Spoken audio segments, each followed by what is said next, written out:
মুসলমানদেরকে যখন মারে তখন বাংলাদেশ থেকে কোনো বিবৃতি দেওয়া হয় না, সরকারের পক্ষ থেকে কোনো প্রতিবাদ করা হয় না। কিন্তু ভারতের হাজি যখন বাংলাদেশে ঢোকে প্রত্যেকটি চ্যালেঞ্জ তারা মরিয়া হয়ে পড়ে, বলেন ঠিক কিনা? আজকে মুসলমান দাবি করি আমরা, মুসলমানের সাথে মুসলমানের সম্পর্ক থাকবে রক্তের সম্পর্ক, কোন মুসলমানের হিন্দুর সাথে রক্তের সম্পর্ক থাকতে পারে না। যখন মুসলমানদেরকে মারা হয় কোন বিবৃতি দেওয়া হয় না।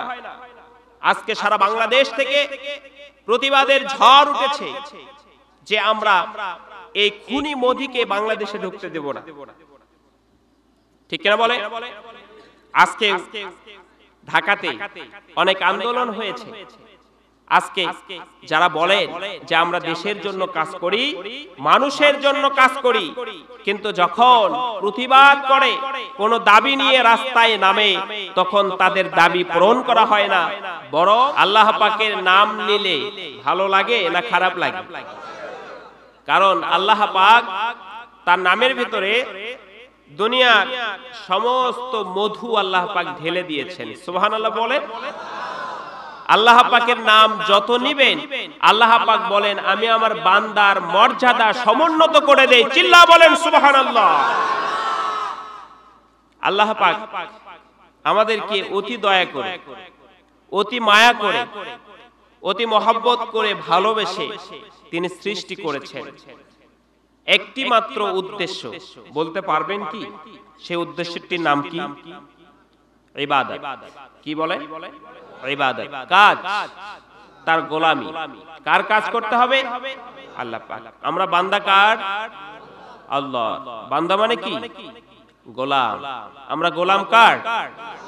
আমরা দুনিয়ার কোন প্রেসিডেন্টের গোলাম, দুনিয়ার কোন এমপির গোলাম, দুনিয়ার কোন চেয়ারম্যানের গোলাম নয়। আমরা সারা বিশ্বের মহা শক্তিশালী এক আল্লাহ তাআলার গোলাম। চিল্লা বলেন ঠিক কিনা? কারণ মানুষ অনেক সময় বলে থাকে যে আমি অমুকের গোলাম, আমি অমুকের অমুক, ঠিক কিনা বলেন? আমি অমুক হুজুরের এই, বলে কিনা? বলুন, এই কথা আর আমাদের মুখ দিয়ে যদি আমরা বলি আমরা আল্লাহ তাআলার গোলাম, পৃথিবীর কারো কাছে আমরা মাথা নত করতে পারি না, ঠিক কিনা বলেন? সারা পৃথিবীতে আজকে মুসলমান নির্যাতিত, নিষ্পেষিত, অপমানিত, লাঞ্ছিত, ঠিক কিনা? আল্লাহ পাক মুসলমানকে সৃষ্টি করেছেন কুনতুম খায়রা উম্মাতিন উখরিজাত লিন-নাস। পৃথিবীতে আল্লাহ পাক মানুষকে উত্তম সৃষ্টি করেছেন। লাকাদ খালাকনাল ইনসানা ফি আহসানি তাকওয়িম। আল্লাহ পাক বলেন আমি মানুষকে অতি সুন্দর করে সৃষ্টি করেছি, আর এই মানুষদের ভিতরে আমি একটি দল কে তোমাদের ভিতরে উত্তম বলে আমি বের করেছি, সৃষ্টি করেছি। সেই জাতিটির নাম বলুন তো কি? মুসলমান। আচ্ছা বলুন, সমাজে যার সম্মান বেশি হয় সে কি অপমানিত হয় নাকি মানুষ তাকে সম্মান করে? মানুষ তাকে সম্মান করে, ভালোবাসে, মহব্বত করে। কিন্তু আজকে পৃথিবীর দিকে তাকাইলে দেখা যায় যে মুসলমান সম্মান পাওয়ার পাত্র, সে মুসলমান আজকে অপমানিত, ঠিক কিনা বলেন? কারণ সারা বিশ্বে মুসলমান বিভিন্ন দেশে অপমানিত। আজকে চীনের উইগুর মুসলমানে জিনজিয়াং প্রদেশে প্রায় 3টি বছর ধরে 2017 সাল থেকে নিয়ে প্রায় 10 লক্ষ মুসলমানকে একটি আবদ্ধ রেখে, একটি জায়গায় আবদ্ধ রেখে তাদেরকে নির্যাতন করা হচ্ছে। এমন নির্যাতন করা হচ্ছে যে পুরুষদেরকে উলঙ্গ করে তাদের লজ্জাস্থানে দড়ি বেঁধে তার সঙ্গে ইট লাগায়া টাঙ্গিয়ে রাখা হচ্ছে। মাকে বিবস্ত্র করা হচ্ছে, স্ত্রীকে কাপড় খুলে তার স্বামীর সামনে উলঙ্গ করা হচ্ছে, মেয়েকে বাবার সঙ্গে ধর্ষণ করা হচ্ছে। আবাল বৃদ্ধা বনিতা প্রত্যেকটি মা বোনদেরকে সেখানে তারা ধর্ষণ করছে। একটি মা সেখান থেকে বের হয়ে এসে এই বর্ণনাটি দিলেন যে আমার স্বামী, আমার বাবা, আমার সন্তান সবার সামনে আমাকে বিভৎস করে আমাকে লাঞ্ছিত করছে, গঞ্চিত করছে, আমাকে ধর্ষণ করছে, একটি মাত্র কারণ তারা হচ্ছে মুসলমান। ঠিক কিনা বলেন? সারা বিশ্ব থেকে যখন প্রতিবাদ করা হলো, আমেরিকান থেকে এবং ইউরোপ থেকে যখন তাদেরকে এই অত্যাচার জুলুম থেকে যখন সরে দাঁড়াইতে বলা হলো, তখন তারা উল্টো চাপ দিল এবং তাদেরকে মুসলমানকে আরো তারা অপমান অপদস্থ করছে। ঠিক কিনা বলে? এই চীন এত খারাপ, চীনের প্ররোচনায়, চীনের এই কথায় রোহিঙ্গা মুসলমানদেরকে মিয়ানমার থেকে বের করে দিয়েছে। ঠিক কিনা বলে? আজকে সিরিয়ায় যুদ্ধ চলছে, 10টি বছর হয়ে গেল, প্রায় 12,000 শিশুকে দুনিয়া থেকে বিদায় করে দিয়েছে। তারা ক্ষুধার জ্বালায় ছটফট করছে, তারা খাবার পাচ্ছে না। এদিকে ভারত আমাদের পার্শ্ববর্তী দেশ, যাকে আমরা বন্ধু দেশ বলি। কি দেশ? যাদেরকে আমরা বন্ধু ভাবি, এই বন্ধু দেশ আজকে মুসলমানদেরকে তারা অপমান অপদস্থ করছে। কিছুদিন আগে একটি মুসলমান, আচ্ছা আমি আপনাদের কাছে প্রশ্ন করি, কোন হিন্দু আমাদের মসজিদে এসে যদি পানি পান করে, আমরা কি তাকে লাঞ্ছিত করব? কোন হিন্দু এসে ক্লান্ত হয়ে মসজিদের বারান্দায় শুয়ে সে একটু বিশ্রাম করছে, আমরা কি কিছু বলবো? কিন্তু একজন মুসলমান মন্দিরের টেবল থেকে পানি খাওয়ার অপরাধে তাকে লাঞ্ছিত করা হলো, অপমানিত করা হলো এবং তাকে বেত্রাঘাত করে রক্তে লালে লাল করে দেওয়া হলো, কিন্তু ভারতের সরকার কোনো প্রতিবাদ করলো না। বলেন ঠিক কিনা? এবং আমাদের মুসলমানদেরকে বিভিন্নভাবে অত্যাচার নির্যাতন করা হচ্ছে। 1990 সালে যখন বাবরি মসজিদ প্রথম ভাঙ্গা হয়, এই সময় মুখ্যমন্ত্রী ছিলেন বর্তমান প্রধানমন্ত্রী নরেন্দ্র মোদী। তিনি মুখ্যমন্ত্রী থাকা অবস্থায় এই বাবরি মসজিদে আঘাত করা হয়েছে। বাবরি মসজিদের প্রতিবাদে 2000 সালে যখন গুজরাটে তারা আন্দোলন করলো, তখন এই মোদির প্ররোচনায় মুসলমানদের উপরে সেনাবাহিনীকে, আইন শৃঙ্খলা বাহিনীকে লেলিয়ে দেওয়া হলো। দুনিয়া থেকে 2000 মুসলমানকে দুনিয়া থেকে বিদায় করে দেওয়া হয়েছে। আজকে বাংলাদেশ থেকে কোনো প্রতিবাদ করা হয় না।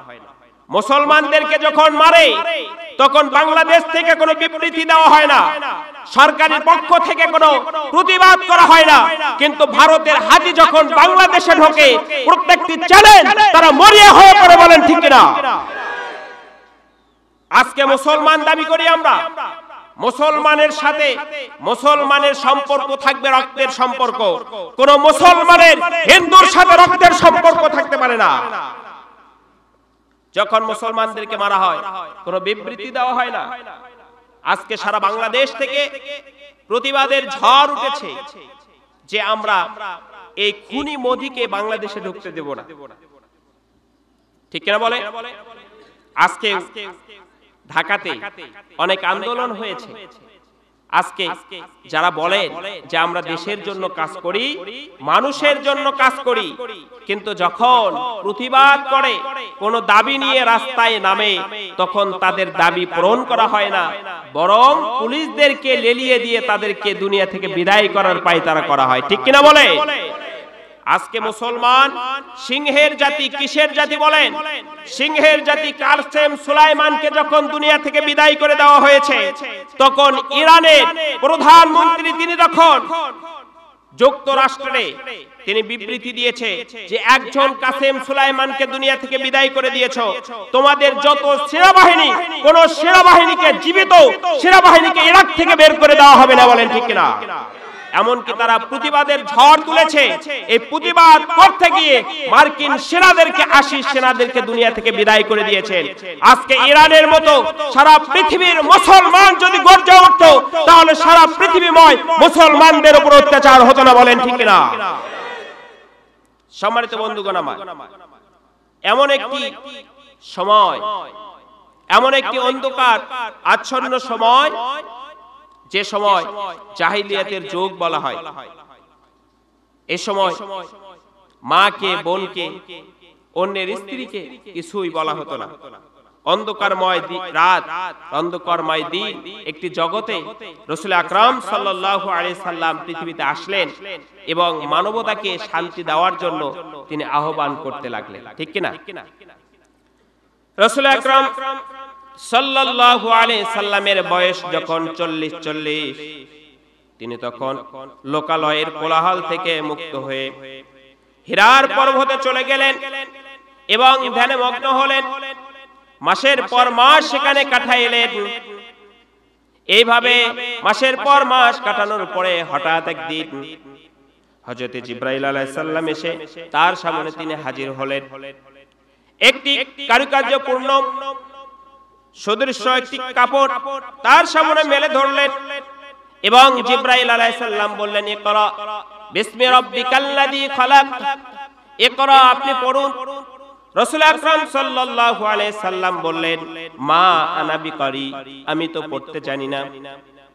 আল্লাহর নবী বলেন এই সম্পর্কে যে আমি যখন জিবরাইলকে বললাম, জিবরাইল মা আনা বিকারি, আমি তো পড়তে জানি না, হযরত জিবরাইল আলাইহিস সালাম তখন এই কারুকার্যপূর্ণ কাপড় দিয়ে আমার চোখ, মুখ, অঙ্গ প্রত্যঙ্গগুলো চেপে ধরলেন। আমার নিঃশ্বাস নিতে বড় কষ্ট হয়, আমার মনে হলো আমি দুনিয়া থেকে বিদায় হয়ে যাব। হযরত জিবরাইল আলাইহিস সালাম ছেড়ে দিলেন। আবারও তিনি বললেন, ইকরা। রাসূল আকরাম সাল্লাল্লাহু আলাইহি সাল্লাম আবারও বললেন, আমি তো পড়তে জানি না। তিনি আবারও তাকে জড়িয়ে ধরলেন। রাসূল আকরাম সাল্লাল্লাহু আলাইহি সাল্লাম বলেন, আমার মৃত্যু প্রায় আসন্ন। হযরত জিবরাইল আলাইহিস সালাম ছেড়ে দিলেন। তৃতীয়বার তিনি বললেন, ইকরা। রাসূল আকরাম সাল্লাল্লাহু আলাইহি সাল্লাম বললেন, কি পড়ব? হযরত জিবরাইল বললেন, ইকরা বিসমি রাব্বিকাল্লাযী খালাক, খালাকাল ইনসানা মিন আলাক, ইকরা ওয়া রাব্বুকাল আকরামুল্লাযী আল্লামা বিল কলম, আল্লামাল ইনসানা মা লাম ইয়ালাম। বলেন আল্লাহু আকবার। রাসূল আকরাম সাল্লাল্লাহু আলাইহি সাল্লাম পড়লেন এবং তিনি হীরার গুহায় থেকে নামলেন, বাড়িতে গেলেন। হযরত রাসূল আকরাম সাল্লাল্লাহু আলাইহি সাল্লাম বলেন, আমি যখন বাড়ির দিকে চলতেছিলাম, আকাশ থেকে আওয়াজ এলো, হে মুহাম্মদ, আপনি তো আল্লাহর রাসূল এবং আমি জিবরাইল। এইভাবে দুইবার আওয়াজ দিলেন। রাসূল আকরাম সাল্লাল্লাহু আলাইহি সাল্লাম ভয় পেয়ে গেলেন। বাড়িতে গেলেন, গিয়ে হযরত খাদিজাতুল কুবরা রাদিয়াল্লাহু তাআলা আনহাকে বলছেন, জাম্বিলুনি, জাম্বিলুনি। খাদিজাতুল কুবরা রাদিয়াল্লাহু তাআলা আনহা তিনি বলছেন, ইয়া রাসূলুল্লাহ, হে আবুল কাশেম, তিনি তো তখন রাসূল নন। হে আবুল কাশেম, আপনি কোথায় ছিলেন? আপনাকে খোঁজার জন্য লোক পাঠিয়েছিলাম, তারা মক্কা শহর এবং আশেপাশে আপনাকে খুঁজে না পেয়ে বাড়িতে ফিরে এসেছে। আল্লাহর নবী সমস্ত ঘটনাগুলো তিনি খুলে বললেন। হযরত খাদিজা বললেন, ইয়া রাসূলুল্লাহ, ইয়া হাবিবাল্লাহ, আপনাকে কোনো জিন আছর করতে পারে না এবং শয়তান আপনাকে অনিষ্ট করতে পারে না, কেননা আপনি বিধবাদেরকে আশ্রয় দেন, এতিমদেরকে ভালোবাসেন, বড়দেরকে সম্মান করেন, ছোটদেরকে স্নেহ করেন। আপনাকে কখনোই শয়তান অনিষ্ট করতে পারে না। আপনি যা দেখেছেন আল্লাহ তাআলার পক্ষ থেকে আপনি দেখেছেন। চিল্লা বলেন সুবহানাল্লাহ। ও তানোরবাসী, রাজশাহীবাসী, আপনি আজকের স্ত্রীর কাছে যান, গিয়ে বলেন, আজকে আমাকে হুজুর মুরিদ দিয়েছে, খলিফার দায়িত্ব দিয়েছে, আমার হাতে বায়াত গ্রহণ করো। করবে কি? বলেন। স্ত্রী বলবে, তোমার চরিত্র সম্পর্কে আমার জানা ভালোই আছে, হুজুর জানে না। কিন্তু হযরত খাদিজাতুল কুবরা রাদিয়াল্লাহু তাআলা আনহা রাসূল আকরাম সাল্লাল্লাহু আলাইহি সাল্লামের চরিত্রের সার্টিফিকেট দিলেন। তিনি তখন খাদিজার চাচাতো ভাই ওয়ারাকা বিন নাওফেলের কাছে চলে গেলেন। ওয়ারাকা বিন নাওফেল শুনে মিলে তিনি বললেন, আপনি যা দেখেছেন সত্য দেখেছেন।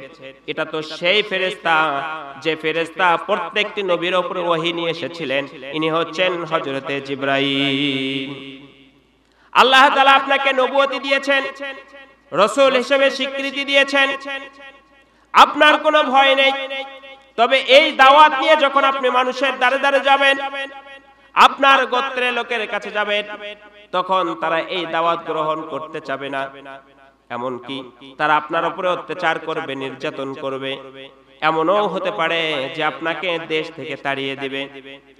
রাসূল আকরাম সাল্লাল্লাহু আলাইহি সাল্লাম একটি বিব্রত বোধ করলেন, মনটা খারাপ করলেন, বললেন আমার জাতির লোক আমাকে দেশ থেকে তাড়িয়ে দিবে, বের করে দিবে। ওয়ারাকা বিন নওফেল বলছেন, ভয়ের কোনো কারণ নেই। পৃথিবীতে যত নবী এসেছেন প্রত্যেকটি নবীর সাথে তার জাতির লোকেরা এই ব্যবহারটি করেছেন। তবে মনে রাখবেন তারা কোনো ক্ষতি করতে পারবে না।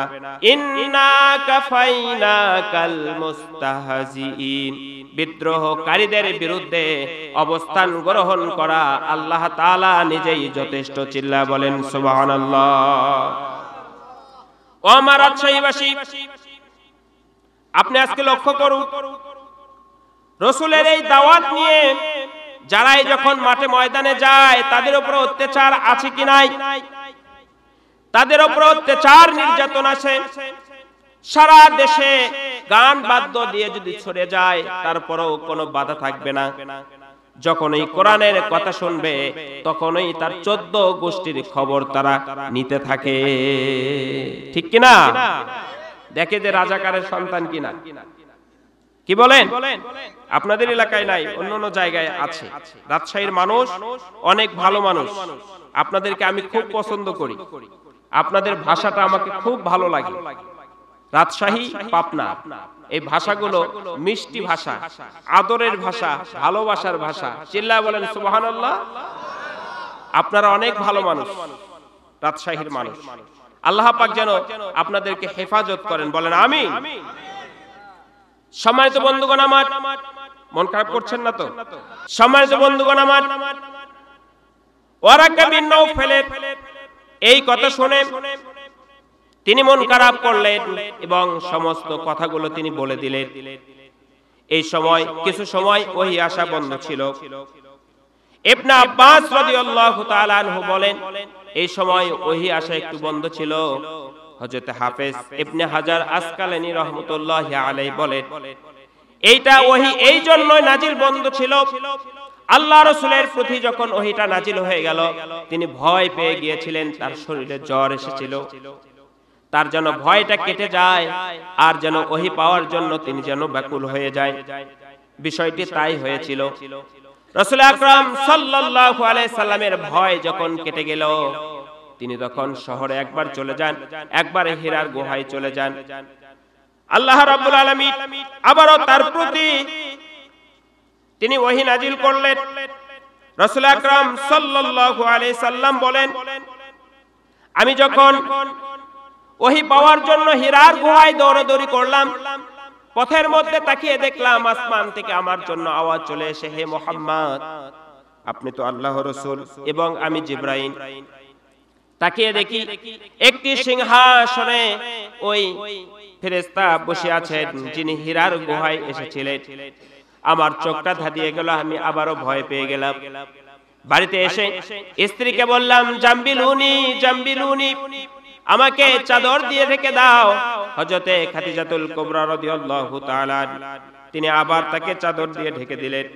এ সময় আল্লাহ তাআলা সূরা মুদ্দাসসির নাজিল করলেন, ইয়া আইয়ুহাল মুদ্দাসসির কুম ফাআনযির রাব্বাকা ফাকাব্বির ওয়া সিয়াবাকা ফাতাহহির ওয়ার রুজজা ফাহজুর। আল্লাহু আকবার।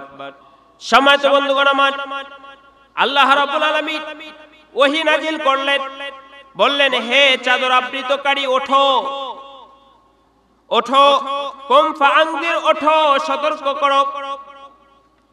যে দাওয়াত নিয়ে আপনি পৃথিবীতে এসেছেন, যেভাবে শান্তি দেওয়ার জন্য আপনি চেয়েছেন মানুষকে, অশান্তির আগুনের দাবানল থেকে আপনি রক্ষা পেয়ে তাদেরকে শান্তির পথ দেখানোর জন্য এসেছিলেন।